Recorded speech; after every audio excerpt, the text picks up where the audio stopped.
Hi everyone, my name is Jack Wu. It's a great honor to be speaking here today.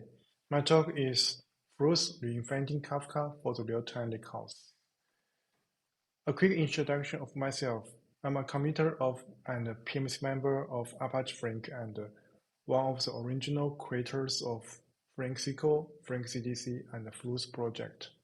Currently, I'm leading the Flink SQL and Fluss team at Alibaba, and my work has long centered on distributed systems for 10 years, particularly in the areas of big data computing and storage. I would like to begin my talk with a LinkedIn post from last month, an engaging discussion started by Gunnar Morin that quickly gained traction on Kaki News and Reddit. The discussion is, what if we could rebuild Kafka from scratch? And this discussion aroused many ideas among many people, things like directory history, prime key spot, and schema spot. When hearing this discussion, immediately took me back to 2 years ago, when we were just starting to build a streaming storage for analytical workloads. And we know that there are a lot of missing features in Kafka, and we faced a big architectural question. Should we build on top of Kafka or start fresh from and build something new? After careful evaluation, we finally choose to the second path to design and build flows from scratch. And why we did make this decision, that is the thing I want to share with you today. If we could rebuild Kafka from scratch, I think the most important two things is to consider at the beginning is cloud native and lakehouse native. These are two major trends that shaping the industry today, and billions of dollars were invested in these areas last year. It means strong demand from users, but traditional Kafka struggles to meet these requirements. And the goal of cloud native is to make Kafka cheap by leveraging object storage like S3 as the primary storage, thereby removing the cross-AZ network costs and reduce the operational overhead. Several companies are now competing in this space with similar products like Red Panda Cloud Topics, Confluent Freight Cluster, and WarpStream. And Confluent acquired WarpStream for over, I remember, maybe over 200 million last year, which means it is a very important strategy, important thing in this direction. And the second major trend is the rise of lakehouse architecture. It is a market that can't be ignored because Databricks spent 1 or 2 billion to acquire Tabula, the company behind Apache Iceberg. Meanwhile, Snowflake open sourced their Iceberg-based catalog Polaris, and in a response, Databricks also open sourced its Unity catalog. Amazon also joined this lakehouse space with the launch of S3 tables, further validating the significance of this direction. So these two trends highlight a clear shift in how data platforms are being reimagined today. The cheap Kafka and the shared storage of Lakehouse. The shared storage means that no data copies and no additional ETLs. So it significantly reduces the costs for users. So both trends ultimately aim to help organizations save money. However, Kafka was born of 15 years ago, long before the rise of cloud infrastructure, the object storage like S3, or modern lakehouse systems. As a result, Kafka wasn't built with these things in mind, and from day one, Fluss and we set out to address these limitations by designing a system that embraces both cloud native and lakehouse native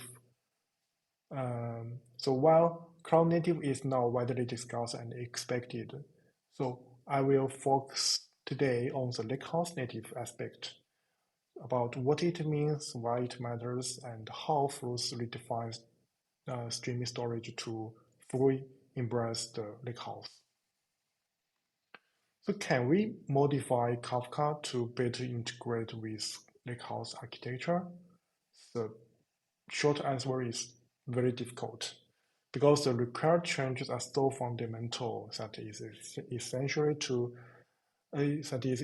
no different from rewriting an entirely new system.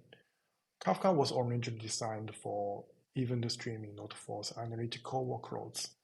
As a result, you will find it lacks many core features when integrating with Lakehouse, such as the native schema support, the structured storage, and the updated semantics. So these limitations make Kafka a poor fit for the Lakehouse native integration. The first problem is there's no built-in schema support in Kafka. Kafka treats messages as opaque byte arrays, leaving the schema management to external tools like schema registry.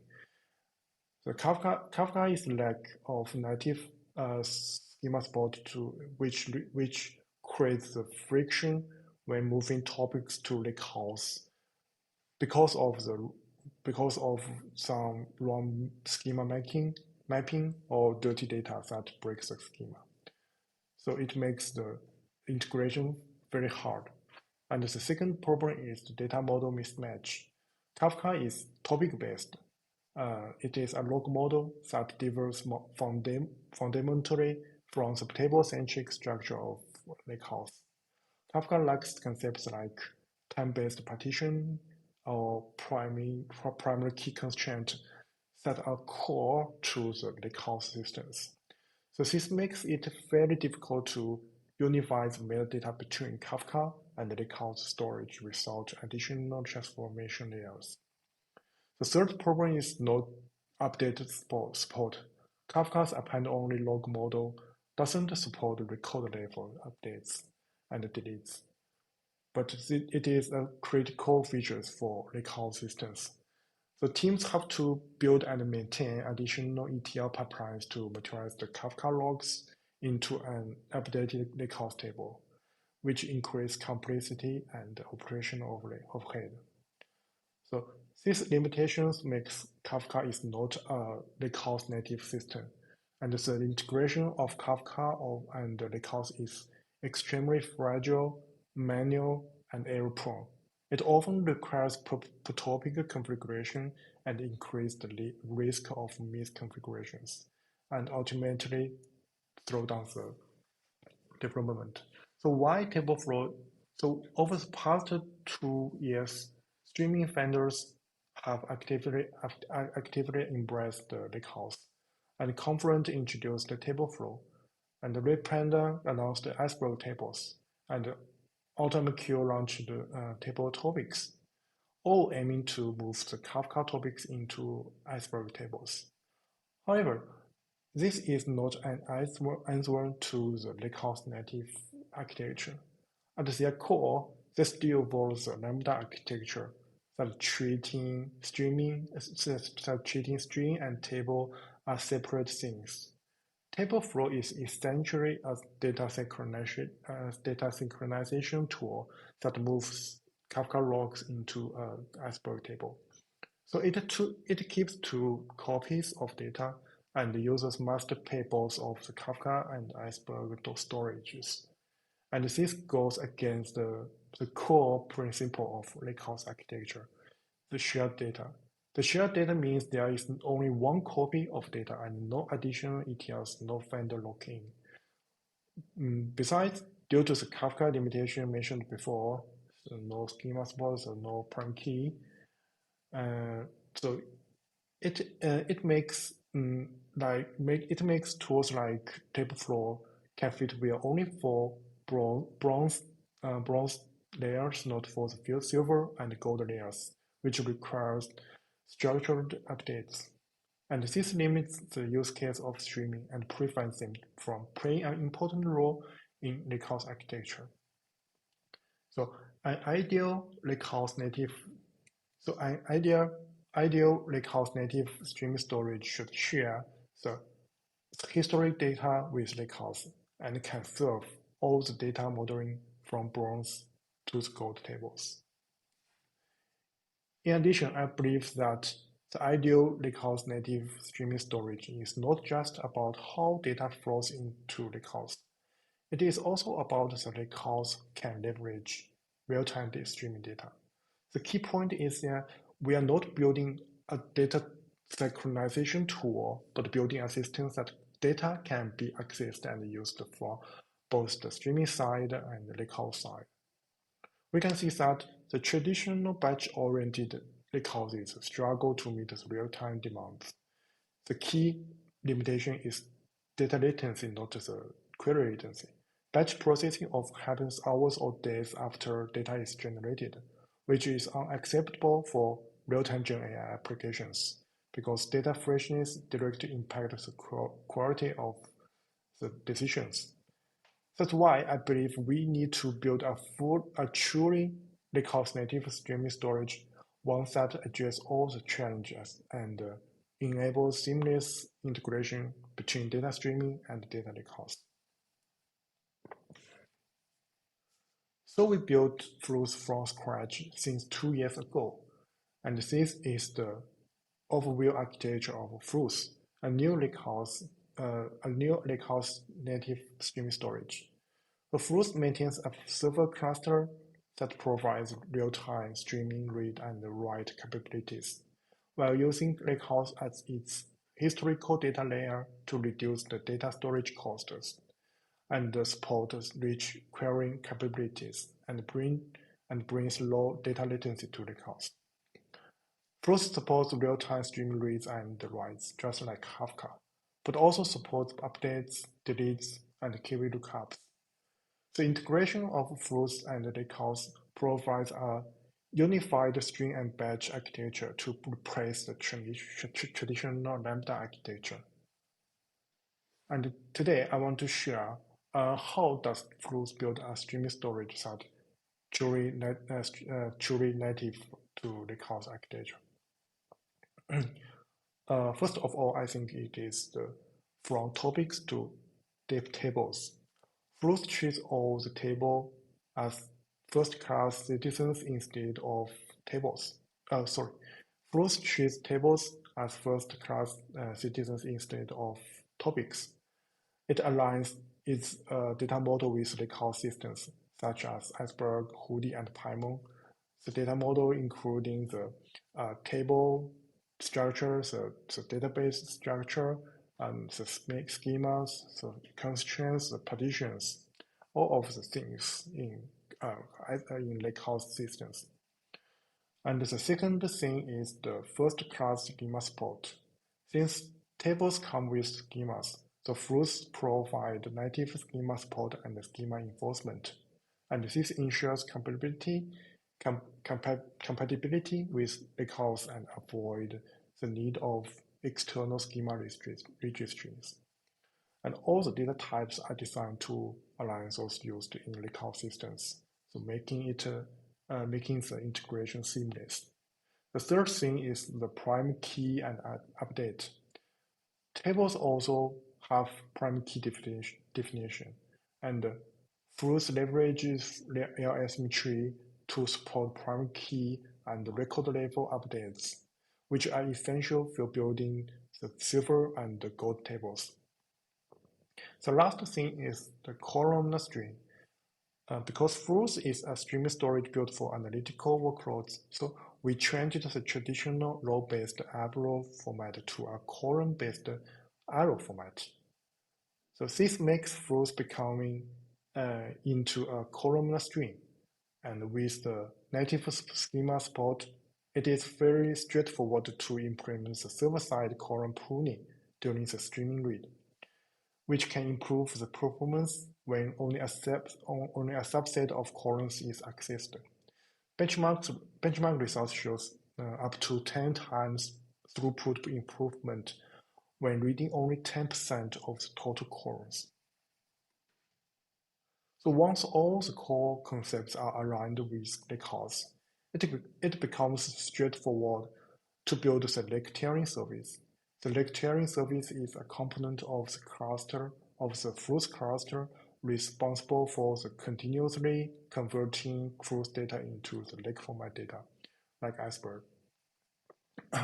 And this converting only enabled for the tables that enable the data lake features. The lake tiering service continuously monitor the DDL changes on the Fluss tables, and it automatically creates corresponding tables in data lake metadata systems, such as the Hive metastore or iceberg list catalog. It also maps the schemas automatically because Fluss schema aligns lakehouse systems.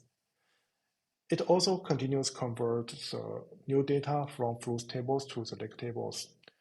The data conversion is quite efficient because it actually converts arrow files into the paquet files, and both are columnar format and highly optimized by many native libraries. And when we commit a snapshot of a lakehouse table, we also commit the snapshot ID and its corresponding log offsets in both the Fluss metadata system and the Lakehouse catalog.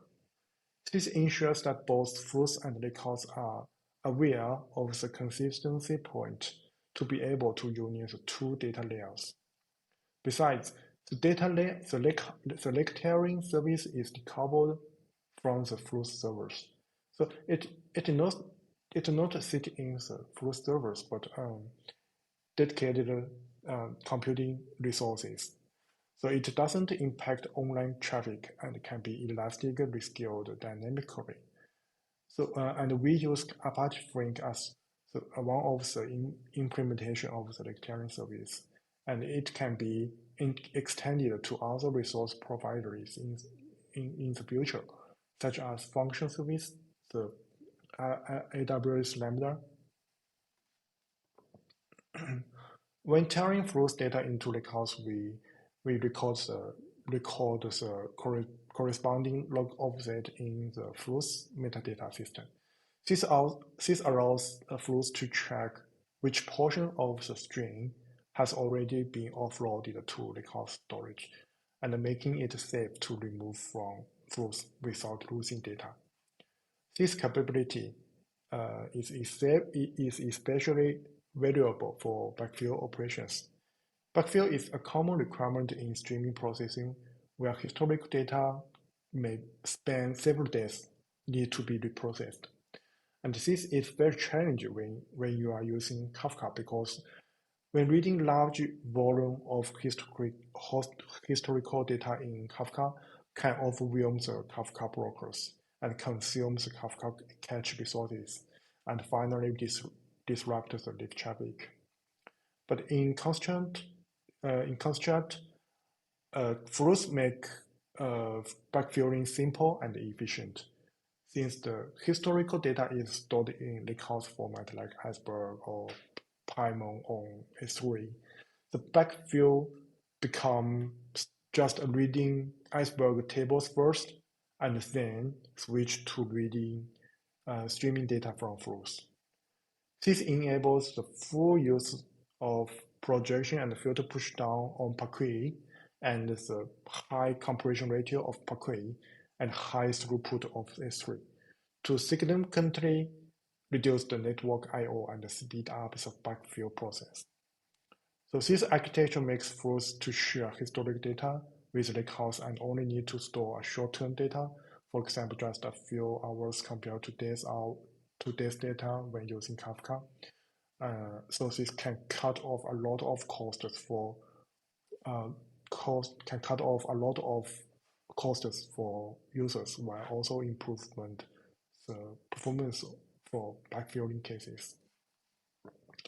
And when tiering Fluss data into Lakehouse, we also record the corresponding log offsets to Lakehouse catalogs, such as Iceberg List Catalog.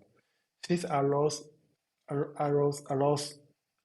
query engines to be aware of where to read the delta log based on the specific table snapshot. This architecture makes Fluss to be a real-time data layer of Lakehouse and unlocks the real-time data analytics on Lakehouse. Query engines on Lakehouse can now perform a union read, combining historic data stored in Iceberg tables with recent streaming logs from Fluss. Because Fluss stores streaming logs in arrow format, and many engines natively support processing arrow data with zero copy optimization, and only a small window of logs need to be accessed, and only the required columns need to be transferred with column pruning mentioned before. So the process of union read is extremely fast, usually in seconds. And here is an in-depth overview of how union read works. And union read refers to the ability to query both the historical and the real-time data in a unified manner. The example demonstrates a primary key table with update operations where Fluss will record the change logs, and the lake sharing service will materialize the change logs into Lakehouse format like Pymon. When a query engine reads this table, it first retrieves the latest snapshot from the Pymon table, for example, the Jack and Judy in this case. Secondly, it fetches the recent changelogs from Fluss from the given offset in snapshot metadata. And it is the insertion of Timo and deletion of Judy. And then it merges the two datasets and produces the final result, Jack and Timo. And the merge can be very efficient because Pymon data is sorted by primary key, and it is just a merge on read with the log data. So real-time insights yield real results. Fluss doesn't aim to reinvent another data lake format to achieve real-time lakehouse. Instead, it is designed as Lakehouse-native streaming storage that seamlessly to integrate with existing Lakehouse architecture. By sharing data with the Lakehouse and bringing real-time streaming capabilities into Lakehouse, Fluss enhance your current Lakehouse stack into a real-time Lakehouse, all with minimal changes to your existing infrastructure. And here is the current status of Fluss. Fluss was open sourced 6 months ago by Alibaba, and since then gained strong momentum. It now has over 1,100 GitHub stars and more than 50 contributors from around the world. And last week, we officially submitted the incubation proposal of Fluss to Apache Software Foundation, to fulfilling our commitment made last year to donate the project to ASF. So Fluss will become an Apache project that is third-party nature. The community of Fluss grows rapidly with active members from Alibaba, ByteDance and Group, eBay, Tencent, and Dream11, and more. Fluss is already in production at Alibaba, powering real-time analytics workloads in some core scenarios such as search and recommendation systems on like Taobao and Tmall. In many cases, it has replaced Kafka when using with Flink, especially for the streaming analytics that can be benefit from the features like column pruning and the Lakehouse-native integration. And in some cases, it reduced 80% total cost compared to the previous architecture. Currently, Fluss manages over 1 petabyte size of data internally at Alibaba, with clusters handling 10 GB size per second of the throughput traffic. And these numbers are growing rapidly. as many more businesses are preparing to move to Fluss. The work of streaming lakehouse is all about the ecosystem. So the future plan of Fluss includes three directions: more table formats, more query engines, and to be real-time lakehouse. Currently, Fluss supports Apache Pymon as the data lake format and use Flink as the query engine So in the upcoming releases, we plan to add support for Iceberg and more query engines such as Spark and Snarks. We also aim to deepen integration with Lakehouse systems by sharing metadata with Lakehouse catalogs and introducing deletion vectors for primary key table to avoid the merge on read and speed up the query performance for the primary key tables. So the vision of Fluss is bringing better analytics to data streams and better data freshness to data lakehouse. So if you are interested in this vision, and it is very welcome to join the Fluss community and let's build the future streaming lakehouse architecture together. So if you like the project, please scan the code and check out the GitHub link. That's all about my talk, and thank you for listening. And if you have any questions, feel free to reach out to me on LinkedIn or in the Fluss community. Thank you.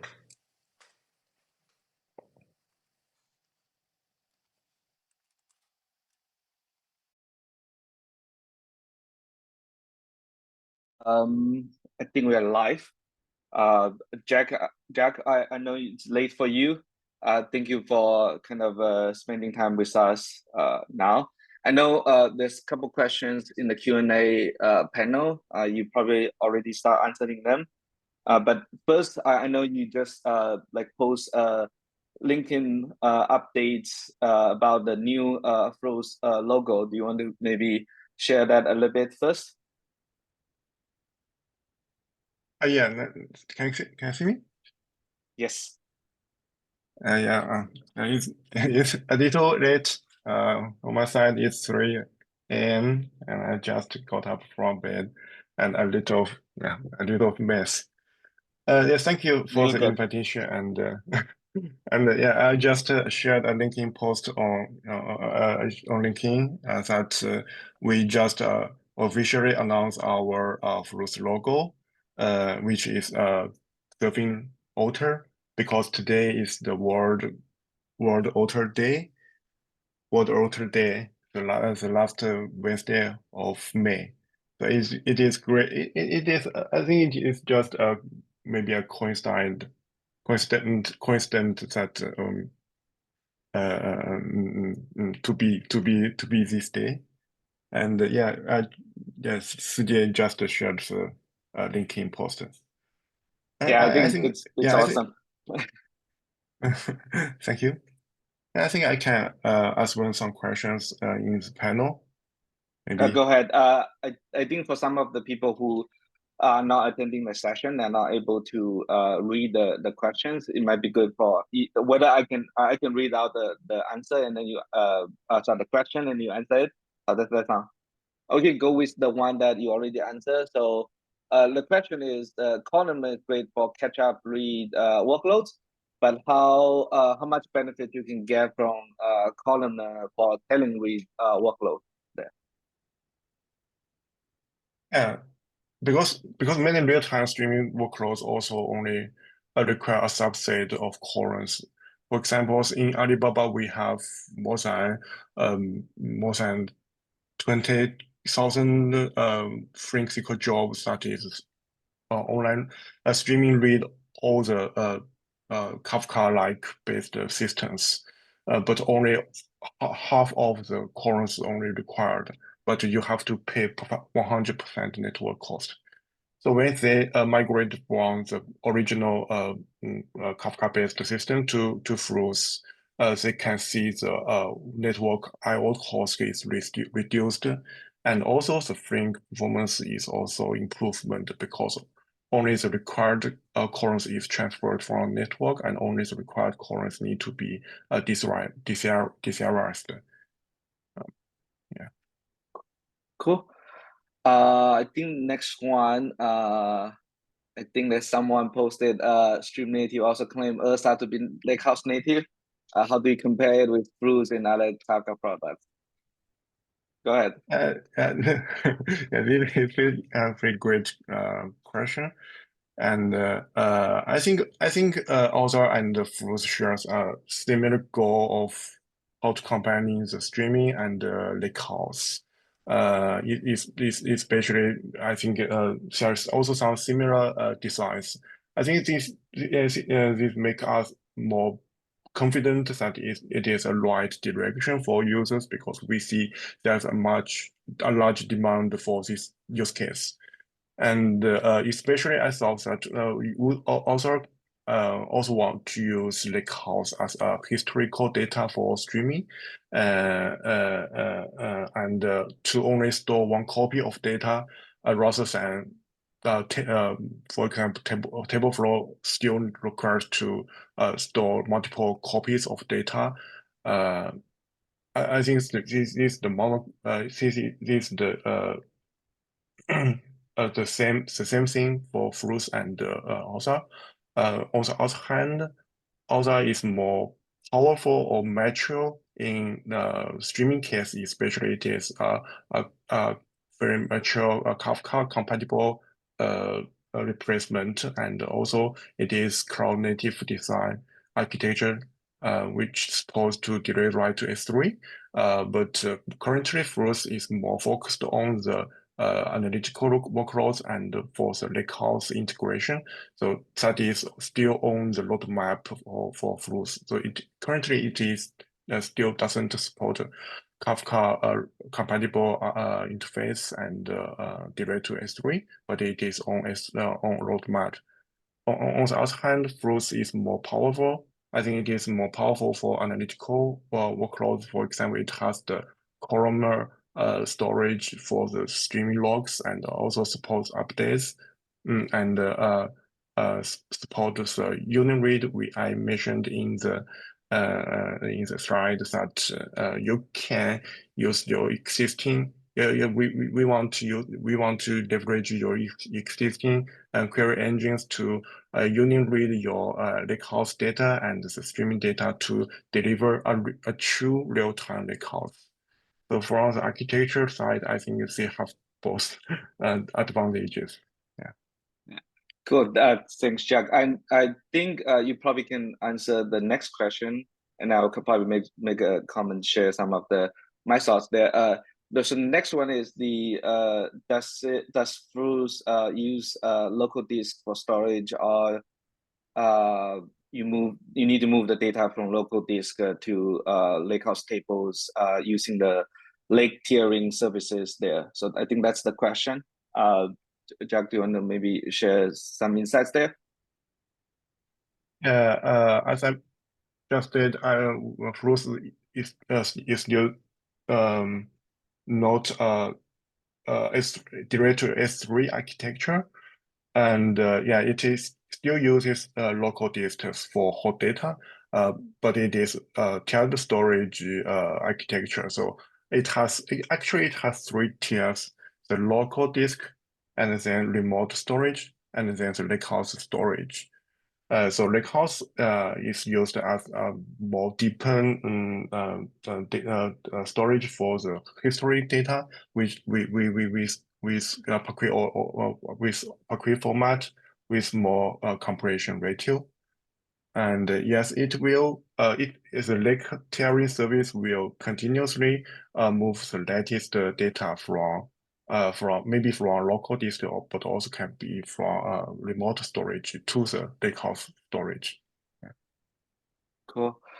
Just want to maybe chime in just because I think Jack first time shared Fluss back in Flink Forward Berlin last year, and both Alibaba team, Jack's team, and StreamAid team actually had a couple sessions to kind of discuss a little bit kind of how we can calibrate to to a certain extent, we don't see each other competition there. I think we all heading towards the same direction, trying to add in the real-time layer over Lakehouse side, which the Earth engine is more going the direction using S3 as the object storage, using Lakehouse table formats as the table format, and Fluss is more coming from how to kind of rethink about these Kafka Flink integrations and bring in columnar formats into the kind of end-to-end.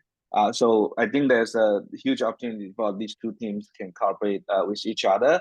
And I think this was also a good transition towards the next question: is the error buffer constructor at the client side or the server side? Jack. Yeah, it is. It is. For short answer, it is buffered and constructed at client side.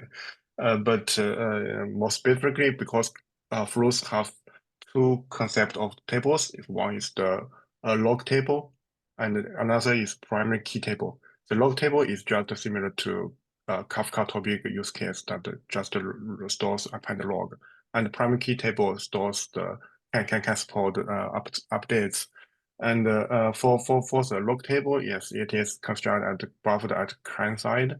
But for the primary key table, it is actually constructed at the server side because the server receives some deletes and updates, and the server requires to generate the change logs for users, and so it is responsible for the server to write the change log, which is also in arrow format. Thank you. Cool. I think that's that leads to the last question. Is there a Slack community in sync up calls for participation? Do you want to maybe share some of the community information there? Yeah, I can share it in the Slack, in the channel. I will post it the link here.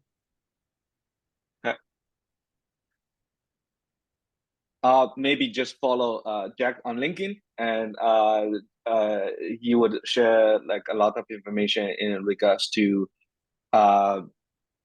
like everything Fluss, and maybe if you have been following Jack, you probably already know his work on Flink SQL side. So anything related to Flink Fluss, you can kind of reach out to Jack. And I think that would be all for today's closing keynotes. I know Jack is 3 a.m. for you.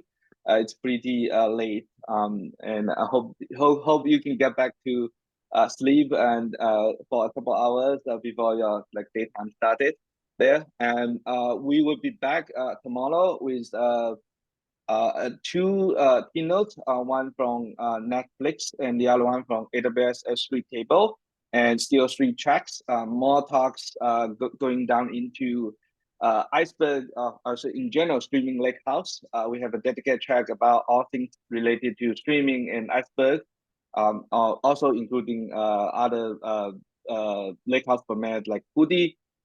We have a track talking about all things related to stream processing, and there's also deep dive in regards to Flink, Kafka, Pulsar, or any streaming technology there. So enjoy the rest of your day, and looking forward to see you tomorrow in the lobby. And thank you, everyone. And thanks, Jack.